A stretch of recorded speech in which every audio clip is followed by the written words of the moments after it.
Hello friends, welcome to Manoj Gupta Academy. Today we are going to start with class 10 geometry. Lesson number 5 coordinate geometry. दोस्तों अब हम लोग इस video में practice set 5.2 का basic part करने वाले हैं। सो दोस्तों अभी तक आप लोगों ने इस चैनल को सब्सक्राइब नहीं किया तो प्लीज सब्सक्राइब और चैनल लाइक कीजिए और अपने फ्रेंड्स के साथ शेयर कीजिए। लेट्स रिकॉल का मतलब क्या हो गया कि जो भी हम लोग ने 9th में पढ़ा है वो अभी हम लोग यहाँ पे देखते हैं थोड़ा सा। Property of the intercept made by 3 parallel lines. ये देखो ये क्या है, 3 पैरेलल लाइंस है, L, M and N। M, N, N का प्रॉपर्टीज क्या था कि देखो यहाँ पे अगर ये कोई तिर्यक रेखा गई है, कोई इंटरसेक्ट किया गया है तो क्या हो जाएगा, AB बटे BC और DE बटे EF। ऐसा हम लोग ने 9th में पढ़ा था। किसी भी 3 पैरेलल लाइन पे अगर तिर्यक रेखा जाती है तो वो क्या हो जाता है, AB बटे BC और DE अपॉन EF। यही चीज यहाँ पे दिया है इन the figure. Line L, line M and line N ये पैरेलल लाइन है। तो P एंड Q क्या है, ये इसका तिर्यक रेखा है, ट्रांसवर्सल है। ये क्या है, इसका तिर्यक रेखा है, ये ट्रांसवर्सल है। तो AB बटे BC बनता है equal to DC upon EF होता है। अब यहाँ पे देखते हैं अब हमको क्या सीखना है, division of a line segment. देखो यहाँ पे ये लाइन सेगमेंट को किस तरीके से डिवीजन किया जाता है, किस तरीके से विभाजित की जाती है। तो यहाँ पे ध्यान दोगे तो AP जो दिया गया 6 दिया गया है और PB जो दिया गया है 10 दिया गया है। तो इन द फिगर AP की वैल्यू 6 है और PB की वैल्यू कितनी है, 10 है। तो अगर हम लोग इसको विभाजन के सूत्र से लिखते हैं तो AP बटे PB लिख सकते हैं इसको। तो ये हो जाएगा 6 अपॉन 10। तो 6 अपॉन 10 को क्या हो गया, 3 अपॉन 5 हो गया कट करने पे। In the other words it is said that point P divides the line segment AB। Point P क्या कर रहा है, AB को डिवाइड कर रहा है। कितने रेशियो में, 3:5 में, 3:5 में ये जो है ये क्या कर रहा है, AB को डिवाइड कर रहा है। Let us see how to find the coordinates of a point on a segment which is the divides in the segment in the given ratio. अब हमको यहाँ पे देखो, सपोज यहाँ पे A की वैल्यू दी गई है 2, 3 और B की वैल्यू दी गई है 5, 6। ऐसा हम लोग सपोज करते हैं। अभी हमको यहाँ पे P की वैल्यू फाइंड करनी रहेगी।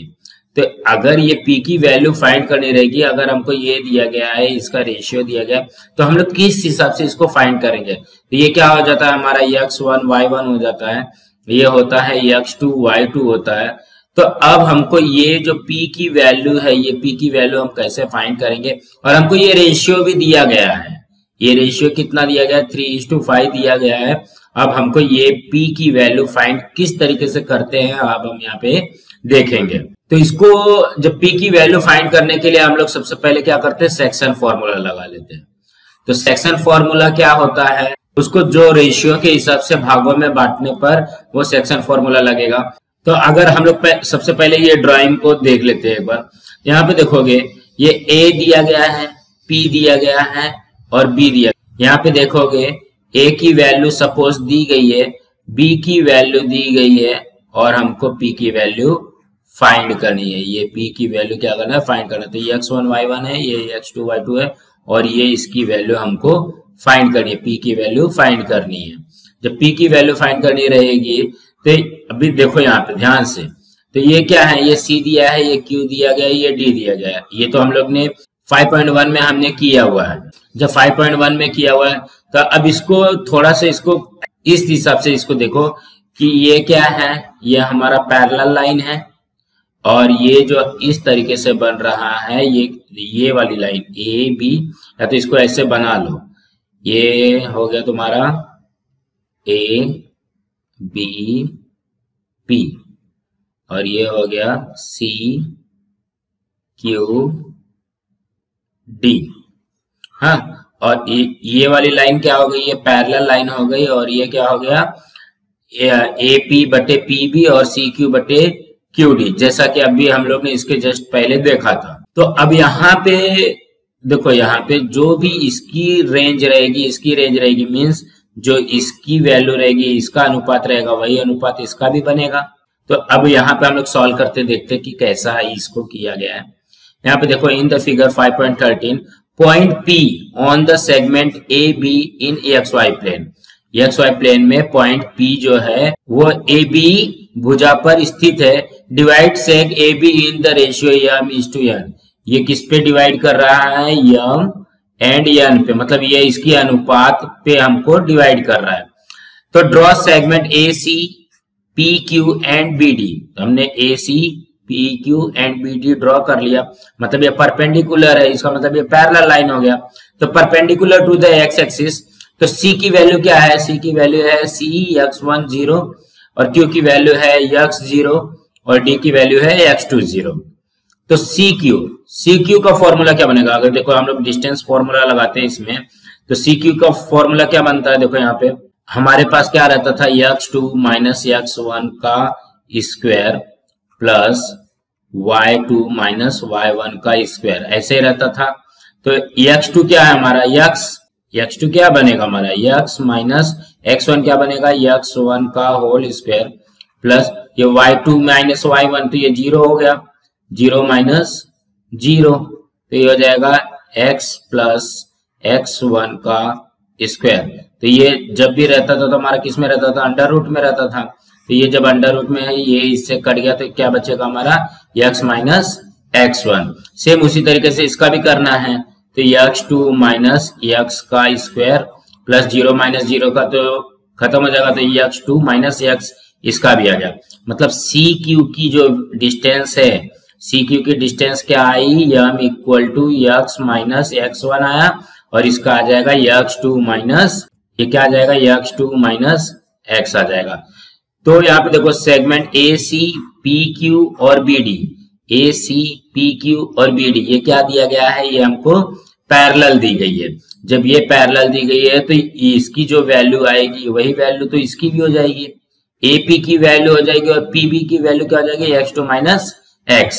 तो by the property of the intercept of the three parallel lines, तो AP बटे PB होता है, तो उसकी वैल्यू क्या हो जाएगी?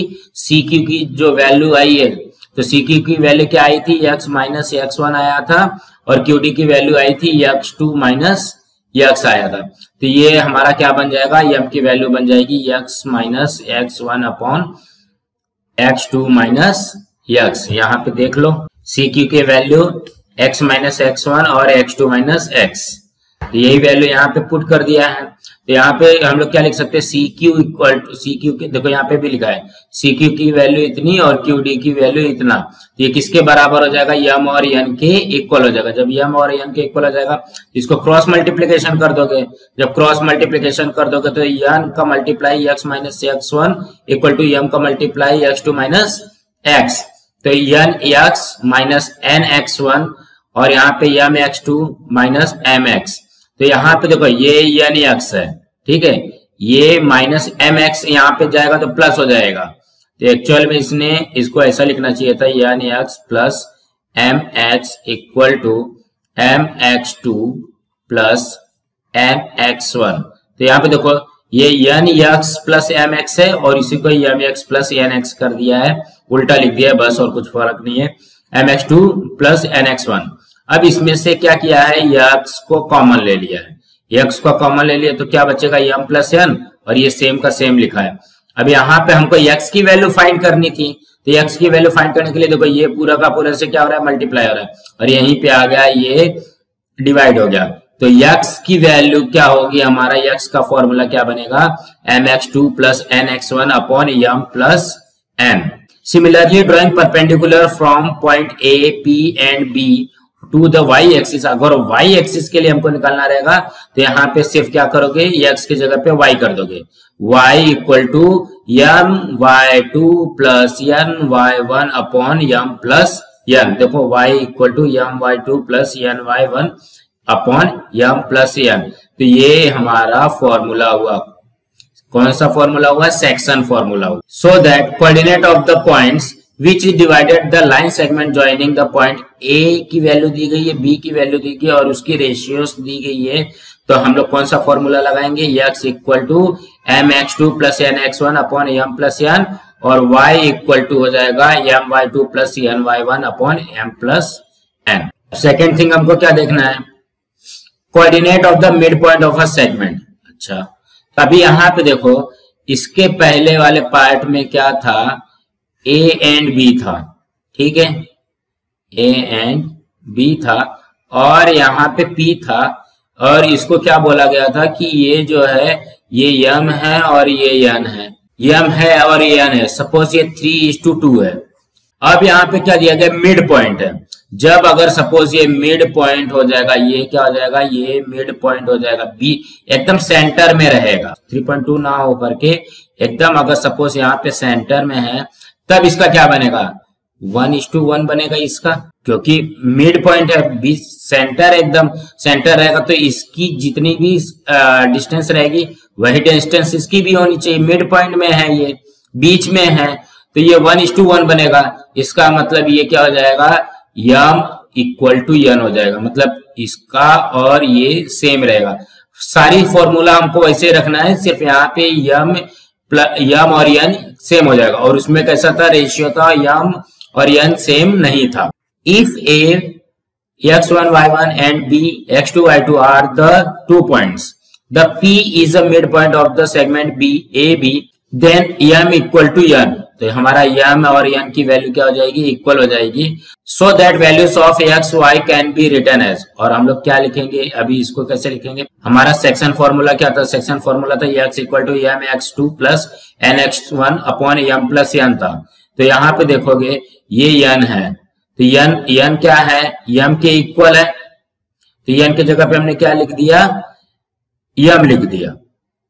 तो यहाँ पे देखोगे तो m कॉमन ले लेंगे तो x1 प्लस x2 हो जाएगा, और यहाँ पे भी n के जगह पे हम लोग ने क्या लिखा है, m लिखा है, ये हो जाएगा m प्लस m क्या हो जाएगा, 2m हो जाएगा, और यहाँ से m कॉमन निकल जाएगा, तो ये m से m कैंसिल हो गया, और x1 प्लस x2 अपॉन 2 हो जाएगा।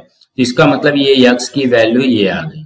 अगर देखो, अगर सेक्शन फॉर्मूला लगाना रहेगा, अगर हमको रेशियो में दिया रहेगा तो हमको ये लगाना पड़ेगा, ये फॉर्मूला है, और अगर मिड पॉइंट वाला दिया रहेगा तो ये फॉर्मूला है। सेम उसी तरीके से इसका भी करना है। यन के जगह पे हम लोग क्या पुट करेंगे, यम पुट कर देंगे। जब यम यहाँ पे यम पुट कर देंगे तो यम कॉमन आ जाएगा, यम क्या हो जाएगा, 2m हो जाएगा, तो यम से यम कैंसिल हो जाएगा। y equal to y1 plus y2 upon 2, यही हमारा फॉर्मूला बने। Coordinate of mid point are x1 plus x2 upon 2, ये x का फॉर्मूला बनेगा, और ये किसका बनेगा, y का फॉर्मूला बनेगा। तो ये फॉर्मूलास हमको ये ऐड करने हैं। This is called mid point formula. इसी को क्या कहा जाता है, मिड पॉइंट फॉर्मूला कहा जाता है। इन द प्रीवियस स्टैंडर्ड, मतलब 9th में, we have shown that a plus b upon 2, हम लोग ने a प्लस बी अपॉन 2 का फॉर्मूला देखा था, is the mid point of the segment joining 2 points indicating relation numbers a and b on the number line. Note that is the special case of about the midpoint formula. ये हमारा special case है mid point formula का, और ये mid point formula का ये main formula है। अब हम लोग देखते हैं centroid formula. Suppose the coordinate of the vertices of a triangle are given.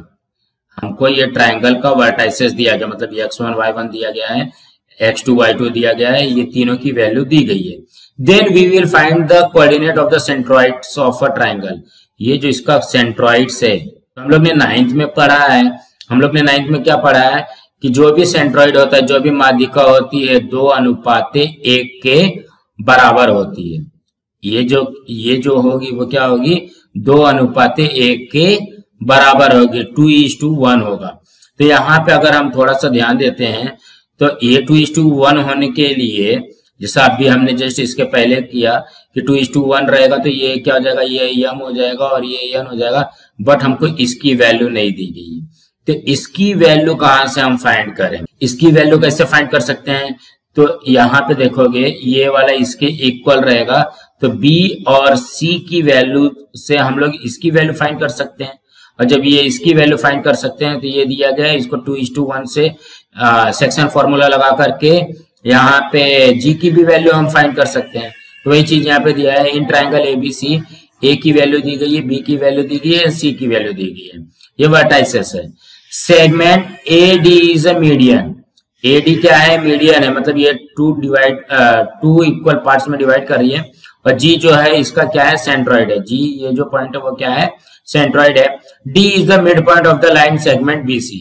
जो डी है वो क्या है, बीसी का लाइन सेगमेंट। तो यहाँ पे देखो coordinate of the point D R, ये इसका जो हम सेक्शन फॉर्मूला लगाएंगे यहाँ पे, so that coordinate of the point D R x. देखो यहाँ पे हमको एक्स की वैल्यू फाइंड करनी है, ठीक है।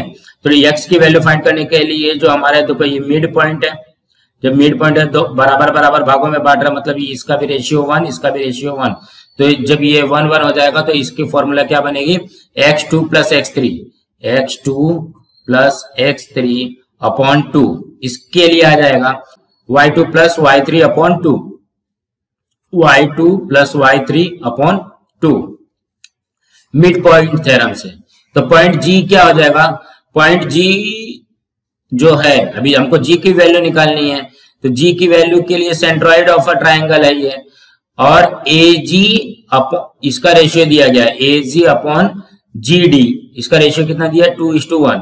तो according to the section formula, अब इसमें सेक्शन फॉर्मूला लगा देते हैं।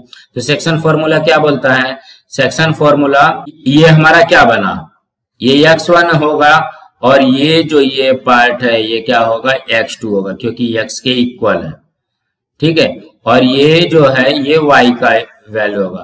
तो हमारा सेक्शन फॉर्मूला क्या है, x equal to m x two plus n x1 upon m plus n ये है, और y की वैल्यू क्या है 2 plus n y1 upon m plus n, यही है। तो देखो m का वैल्यू, तो ये हमारा ये m हुआ, ये n हो गया। अब इसको फॉर्मूला में रख दो, x की वैल्यू फाइंड करनी है, तो ये क्या हो जाएगा m कितना दिया गया है 2, तो ये 2 आ गया। ये x2 कहाँ पे बन रहा है हमारा, ये x2 है, ये y2 है, ठीक है। तो ये x2 इसकी वैल्यू क्या है, d का कोऑर्डिनेट क्या है x2 plus x3 upon 2, x2 plus x3 upon 2 plus n की वैल्यू 1, और यहाँ पे इसकी वैल्यू आ गई x1 अपॉन 2 प्लस 1।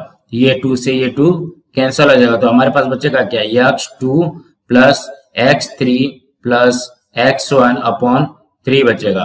तो ये इसका फॉर्मूला होगा। ये किसके वैल्यू आई, ये सेंट्रॉइड का x का वैल्यू आया, ठीक है। उसी तरीके से y का भी निकाल लो, m उसके बाद में y की वैल्यू ये दी गई है प्लस 1 इंटू, मतलब ये n है और ये क्या जाएगा y1 हो जाएगा, ये वाला, क्योंकि हम इसका निकाल रहे हैं। यहाँ पे ये 2 से ये 2 कैंसल हो जाएगा, तो यहाँ पे भी आएगा y1 plus y2 plus y3 upon 3। thus if x1 y1 अगर ये दिया गया है, x2 y2 ये दिया गया है, और c की वैल्यू दी गई है वर्टाइसेस, तो हमारा सेंट्रॉइड फॉर्मूला क्या होगा, सेंट्रॉइड फॉर्मूला होगा x1 plus x2 plus x3 upon 3, और y की वैल्यू हो जाएगी y1 plus y2 plus y3 upon 3, और इसी को हम लोग क्या बोलेंगे, सेंट्रॉइड फॉर्मूला बोलेंगे। तो हमको हरदम याद रखना है कि जो सेक्शन फॉर्मूला होता है, सेक्शन फॉर्मूला का ये फॉर्मूला आएगा, मिड पॉइंट फॉर्मूला का ये फॉर्मूला आएगा, और सेंट्रॉइड फॉर्मूला का ये फॉर्मूला आएगा। सो दोस्तों आज हम यहाँ पे अपना बेसिक पार्ट खत्म करते हैं। अब नेक्स्ट वीडियो में हम लोग 5.2 के क्वेश्चंस देखने वाले हैं।